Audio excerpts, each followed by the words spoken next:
రిలేషన్‌షిప్‌లో. బిఫోర్ మనం చూసిన వాళ్ళ చుట్టుపక్కల వాళ్ళు చెప్పింది కూడా తను చాలా ఓకే. నార్మల్‌గా డీసెంట్‌గా బిహేవ్ చేస్తాడు.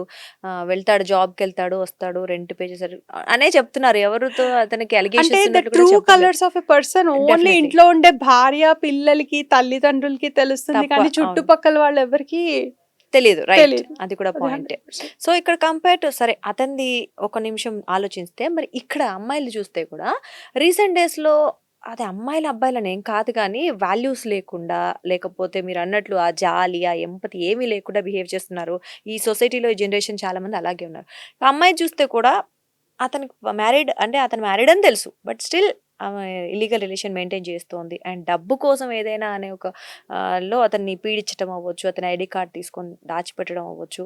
సో, అంటే అమ్మాయిలైనా సరే మరి ఇలా తయారవ్వడానికి రీజన్స్ అంటే ఏం చెప్తారు? మోర్ ఆపర్చునిటీస్ అసలు మన సొసైటీ ఇవన్నీ ఎంకరేజ్ చేస్తుంది. నేను అది మాట్లాడడం ఎంతవరకు కరెక్ట్ నాకు తెలీదు. ఇఫ్ యూ సీ ఈవెన్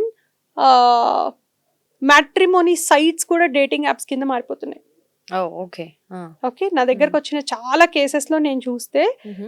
పెళ్లి చేసుకోవడానికి ముందర, బ్రేకప్ అవ్వడానికి ముందర మీరసలు ఎక్కడ కలుసుకున్నారు అంటే మ్యాట్రిమోనీ సైట్స్‌లో. హ్మ్. వాళ్ళ డేటింగ్ స్టార్ట్ అయిందే మ్యాట్రిమోనీ సైట్స్‌లో. ఓకే. సో, డేటింగ్ యాప్స్ దేనికి పనికొస్తున్నాయి అంటే అసలది ఇంకా I can't tell with my right.